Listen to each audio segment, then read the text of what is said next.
Hello बच्चों, आज मैं आप लोगों को क्लास सिक्स का हमारी दुनिया चैप्टर 5 जिसका हम दिशाएं, चैप्टर का नाम क्या है? दिशाएं। इंग्लिश में कहते हैं डायरेक्शन। इंग्लिश में क्या कहते हैं? डायरेक्शन कहते हैं। डायरेक्शन को पढ़ाने वाला हूँ। इसका आज क्वेश्चन आंसर करवाऊंगा। बैक के वीडियो में मैंने इसे पढ़ के आपको अच्छी तरह से समझा दिया था। आइए, सबसे पहला कहता है कि सही विकल्प को चुनिए। सही विकल्प को चुनिए। यहाँ कहता है कि कुल कितनी दिशाएं, मुख्य रूप से कुल कितनी दिशाएं होती है? तो 4। यहाँ से क्वेश्चन ही नहीं लिखा है। क्वेश्चन लिखा तो यहाँ कुल कितनी दिशाएं हैं? तो 4 दिशाएं होती है। कुल मतलब मुख्य रूप से कुल कितनी दिशाएं होती है? तो 4 दिशाएं होती है। कहते हैं कुल दिशाओं की संख्या कितनी है? तो 10। कुल दिशाओं की संख्या कितनी है? 10। कितनी है बाबू रे?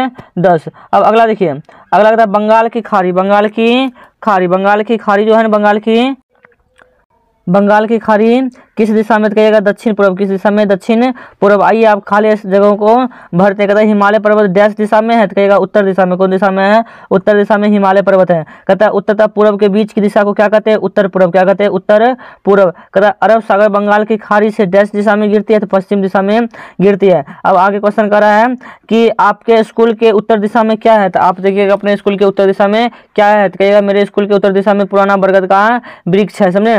अब सबके अलग अलग होगा, समझे ना? तो अलग अलग चीजें होगा, तो अलग अलग चीजें लिखिएगा।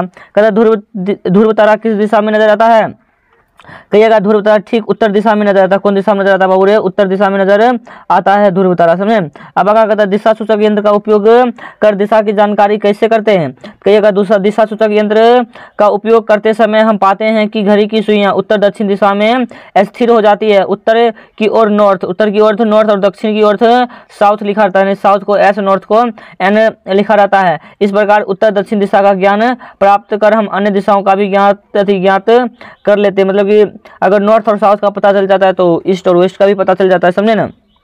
अब देखिए अगला क्वेश्चन कहता है कि आपका घर विद्यालय से किस दिशा में है? तब आप देख लीजिए आपका घर विद्यालय से किस दिशा में है। कहेगा मेरा घर विद्यालय के पश्चिम और दक्षिण के कोने पर है। पश्चिम और दक्षिण के क्या है? कोने पर है। सबका अलग अलग हो सकता है। किसी का पश्चिम में हो सकता है, किसी का पूर्व में हो सकता है, किसी का दक्षिण में हो सकता है। आगे कहता है आपके मित्रों के घर विद्यालय से किन किन दिशाओं में है? कि मेरे मित्रों का घर से निम्नलिखित दिशाओं में है। चारों दिशाओं में। मतलब कि किसी दोस्त का घर होगा पूर्व में, किसी दोस्त का पश्चिम में, किसी का उत्तर में, किसी का दक्षिण में। तो आप लिख दीजिएगा सुरेश का घर पूर्व दिशा में, रमेश का घर पश्चिम दिशा में, किसी का घर किसी दिशा में। आप 4 को इसी तरह लिख दीजिएगा। कहता कि आपके विचार से आपके गांव का सुंदर बनाने के लिए आप किन किन परिवर्तनों की जरूरत करेंगे? मतलब कहता कि आप अपने गांव को सुंदर बनाने के लिए किन किन जरूरतों को पूरा करेंगे? तो कहिएगा कि हम मेरे गांव को सुंदर बनाने के लिए सड़क और गलियों का पक्कीकरण करने की जरूरत है। मतलब पक्कीकरण कर दीजिएगा, ज़्यादा गंदगी नहीं होगा। समझे ना? और घर घर से निकलने वाली नाली के पानी को गांव से बाहर कहीं गाढ़े में गिराया जाए। ग्राम पंचायत का भवन बनाया जाए। यदि संभव हो तो एक सामुदायिक भवन भी बनाया जाए। विद्यालय भवन से टूटे प्लास्टर को मरम्मत कर सफेदी कराई जाए। इन सब कामों को पूरा कर देने से गांव को निश्चित रूप से सुंदर दिखने लगेगा। समझे? अब आगे कहता है कि इस परिवर्तन से वहाँ के मानचित्र में क्या क्या परिवर्तन होगा? इस परिवर्तन से वहाँ के मानचित्र में क्या क्या परिवर्तन होगा? तो आप कहेगा कि इस मानचित्र से वहाँ के मानचित्र में यह परिवर्तन होगा कि यह बताना आसान होगा कि किसी का घर पंचायत भवन या सामूहिक भवन से किधर है। सड़क और गलियों को स्पष्ट दिखाया जा सकता है। समझे? मानचित्र में सारा चीज स्पष्ट दिखाया जा सकता है।